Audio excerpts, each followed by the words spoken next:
Hello student, कैसे हैं आप लोग। आज मैं कक्षा 10वीं के बिहार बोर्ड का तीसरा प्रैक्टिस सेट लाया हूँ वास्तविक संख्या से, और ये बहुत ही इंपॉर्टेंट क्वेश्चन है, तो प्लीज़ इस वीडियो को अंत तक जरूर देखें।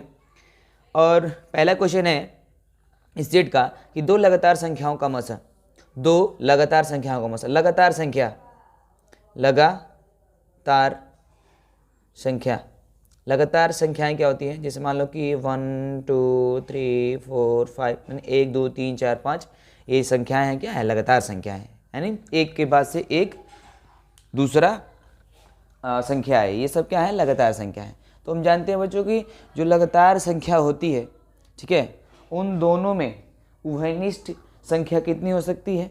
तो कितनी हो सकती है बच्चों, उभयनिष्ठ संख्या केवल और केवल एक हो सकती है। उभयनिष्ठ संख्या कितनी हो सकती है, केवल और केवल एक हो सकती है। तो दो लगातार संख्याओं का मौसा कितना हो सकता है, मौसा कितना हो सकता है, एक हो सकता है। कितना हो सकता है, एक हो सकता है। जैसे मान लीजिए, मैं एग्जांपल के तौर पर लेता हूँ, जैसे मान लीजिए एक 2, मतलब 2 और 1 3 ले रहे हैं, ठीक है, 2 और 1 3 ले रहे हैं, और इसमें हम कहें कि इन दोनों का मौसा कितना होगा, तो 2 का भाज्य गुणनखंड लिखेंगे 2 गुणे 1, 3 का भाज्य गुणनखंड लिखेंगे 3 गुणे 1। इन दोनों संख्याओं में, इन दोनों संख्याओं के अभाज्य गुणनखंड में कौन संख्या कॉमन है, केवल और केवल एक है। इसलिए इस संख्या का जो मौसा होगा, इस संख्या का जो मौसा होगा कितना हो जाएगा, एक हो जाएगा। बात समझ में आया प्यारे बच्चों। मतलब अगर पूछे क्वेश्चन में कि दो लगातार संख्याओं का मौसा, कोई भी संख्या दे दे और पूछे लगातार संख्याओं का मौसा, ठीक है ना, तो उसका हमेशा मौसा कितना होता है, एक होता है। तो इसमें कौन सा ऑप्शन सही होगा, ऑप्शन नंबर, ये जो आपका पहला है, ये ऑप्शन नंबर क्या हो जाएगा, सही हो जाएगा। दूसरा क्वेश्चन है आपका, दूसरा क्वेश्चन है इसमें कि दो संख्याओं का गुणनफल 8670 है, उसका मौसा 17 है, तो उसका लौसा होगा। इसके पहले वीडियो में मैंने बताया था ऐसे क्वेश्चन, और ऐसे ही क्वेश्चन आते भी हैं। तो इसमें दिया गया क्वेश्चन में कि दो संख्याओं का जो गुणनफल है 870 है।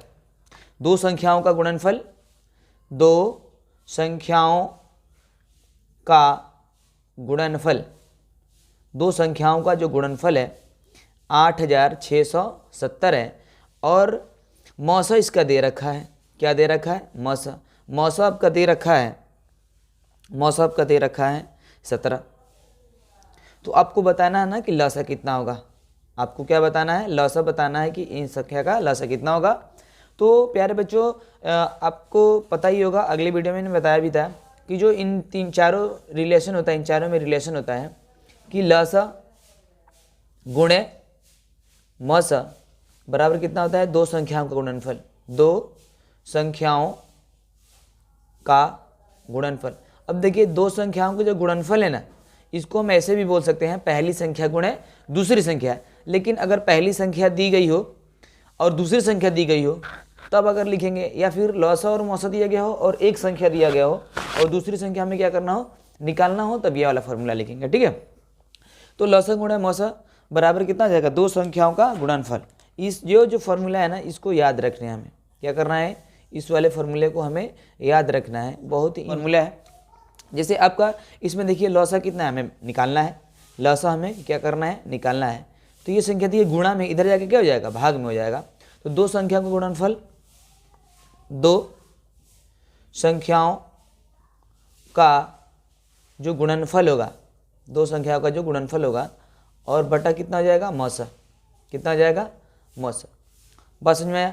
अब देखिए दो संख्या का गुणनफल कितना है, 8670, और बटा कितना है, 17 है। हम क्या करेंगे ना, 17 से भाग दे देंगे, क्या करेंगे, 17 से भाग दे देंगे 8670 में, ठीक है।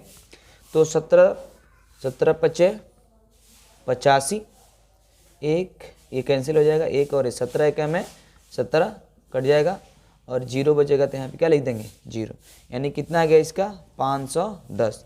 तो जो लौसा होगा, जो लौसा होगा कितना हो जाएगा, 510 हो जाएगा। लौसा कितना हो गया प्यारे बच्चों, 510 हो जाएगा, ठीक है।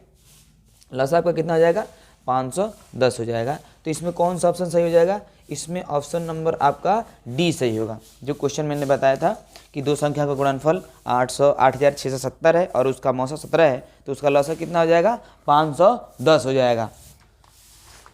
चलिए देखते हैं तीसरा क्वेश्चन। तीसरा क्वेश्चन है कह रहा है कि 6, 8 और 22 का लसा और मसा का अनुपात है। Option number A 132:1, option number जो बी है 2:22 और सी है 8:6 और डी है 12:3।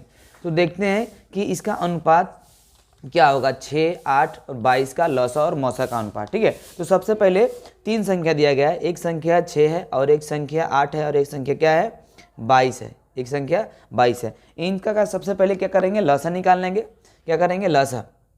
तो लसा निकाल लीजिए, ये 2 से पूरा पूरा विभाजित हो जाएगा, 2 तिहाई 6, 2 चौके 8, 11 दूना 22। अब ये संख्या किसी से क्या होगी, कटने वाली नहीं है। ठीक है ना, तो हम क्या कर देंगे, सबका गुणा कर देंगे। तो 2 तिहाई 6 चौके 24 और 24 में क्या करेंगे 11 से गुणा करेंगे तो कितना हो जाएगा 4, 4 2 6 और ये 2, 264।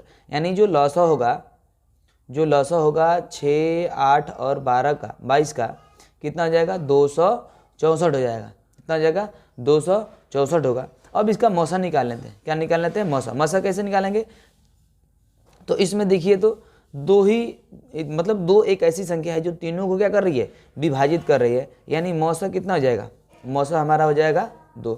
अब करें इसका अनुपात निकालना है, किसका, लौसा और मौसा का। तो लौसा बट्टा मौसा, तो लौसा कितना है प्यार बच्चों 264 और मौसा कितना आ गया 2। तो 2 एकम में 2, 2 एकम में 2, 2 3 6, 2 2 ना 4, कितना आ गया 132/1। इसको ऐसे भी लिख सकते हैं 132 अनुपात कितना है 1। तो कौन सा ऑप्शन सही है प्यारे बच्चों, ऑप्शन नंबर आपका ये, ऑप्शन नंबर आपका कौन सा सही है, ऑप्शन नंबर आपका ए सही है। ठीक है, अब देखिए नेक्स्ट क्वेश्चन, क्वेश्चन नंबर चौथा क्वेश्चन नंबर ये है कि चौथा नंबर क्वेश्चन है कि 5005 के कितने अभाज्य गुणनखंड है। क्वेश्चन नंबर 4 क्या कर रहा है कि 5005 के कितने अभाज्य गुणनखंड है, यानी कितने इसका अभाज्य गुणनखंड होगा। तो आइए इसका अभाज्य गुणनखंड करके देखते हैं कि इसमें कितना अभाज्य गुणनखंड होगा। देखिए क्वेश्चन नंबर चौथा 5005 के, तो 5005, तो सबसे पहले क्या करेंगे ना कि 5 से विभाजित करेंगे इसको। तो 5 एकम में 5 और 5 एकम में 5, 11 से कट जाएगा, 11 9 99, 11 एकम में 11, फिर 13 से कट जाएगा, 13 7 91, फिर 7 से कटाएंगे, 7 एकम में 7।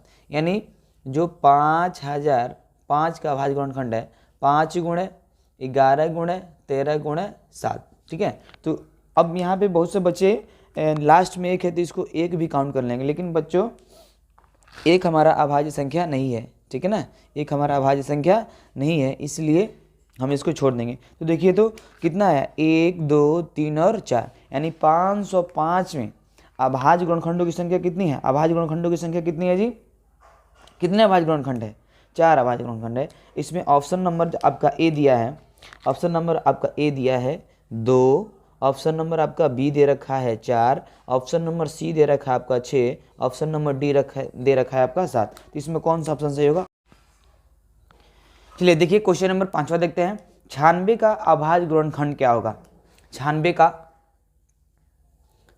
का अभाज्य गुणनखंड क्या होगा, ये आपका क्वेश्चन नंबर 5वां है, आपका क्वेश्चन नंबर 5वां है।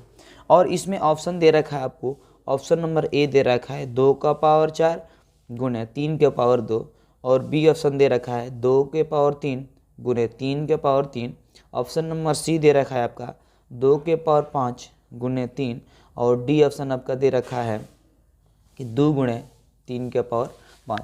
तो प्यारे बच्चों इसमें से कौन सा ऑप्शन सही है, ठीक है, उसको हमें बताना है। तो सबसे पहले क्या करेंगे, 96 का अभाज्य गुणनखंड करेंगे। किसका करेंगे, 96 का अभाज्य गुणनखंड 2 से करेंगे।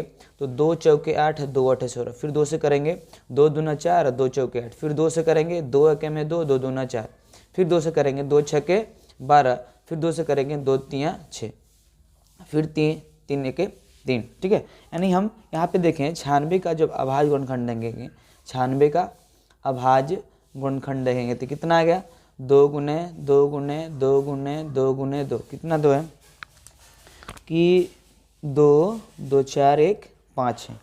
ठीक है, और एक क्या है 3 है। तो ये हो जाएगा आपका 2 के पावर 5 गुना कितना है 3। कौन सा ऑप्शन है देखिए तो 2 के पावर 5 और 3, ये ऑप्शन नंबर क्या है आपका?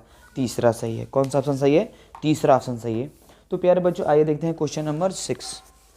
क्वेश्चन नंबर 6 में ये है कि क्वेश्चन नंबर 6वां में कि √3 है एक कौन सी संख्या है? एक परिमेय संख्या है, प्राकृतिक संख्या है, एक अपरिमेय संख्या और इनमें से कोई नहीं है। क्वेश्चन नंबर 6वां आपका दे रखा है 6वां कि √3 है एक, √3 है एक। ऑप्शन नंबर पहला दे रखा है आपका परिमेय संख्या है, परिमेय संख्या है, और ऑप्शन नंबर आपका बी दे रखा है प्राकृत संख्या है।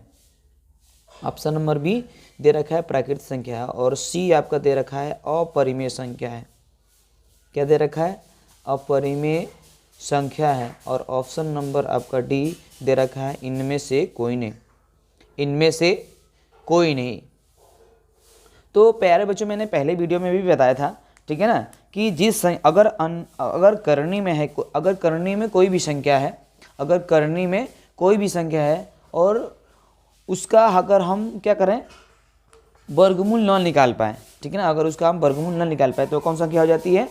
अपरिमेय संख्या हो जाती है। लेकिन यहाँ पे देखिए करनी में 16 है, लेकिन इसका वर्गमूल कितना हो जाएगा? 4 हो जाएगा। कितना हो जाएगा? 4 हो जाएगा। तो इसलिए अंडर जो 16 है ये हमारा क्या हो जाएगा? परिमेय संख्या हो जाएगा। लेकिन इसका तो कोई वर्गमूल नहीं निकलेगा। ये ऑप्शन 2 यहाँ पे दिया गया है, इसका तो कोई हम क्या कर सकते हैं जी? वर्गमूल नहीं निकाल पाएंगे। तो ये कौन संख्या हो जाएगी? ये दोनों संख्या अपरिमेय संख्या हो जाएगी। कौन संख्या हो जाएगी? अपरिमेय संख्या। और जिसका वर्गमूल निकल जाएगा क्या हो जाएगा? परिमेय संख्या हो जाएगा, परिमेय संख्या हो जाएगा। बात समझे? तो जो क्वेश्चन नंबर 6वां है कह रहा है कि √3 एक है, तो √3 कौन संख्या है? एक अपरिमेय संख्या है। कौन संख्या है जी? एक अपरिमेय संख्या। तो ऑप्शन नंबर क्या हो जाएगा? सी सही हो जाएगा। ठीक है, तो आज के लिए इतना ही, मिलते हैं अगली वीडियो में, तब तक के लिए धन्यवाद।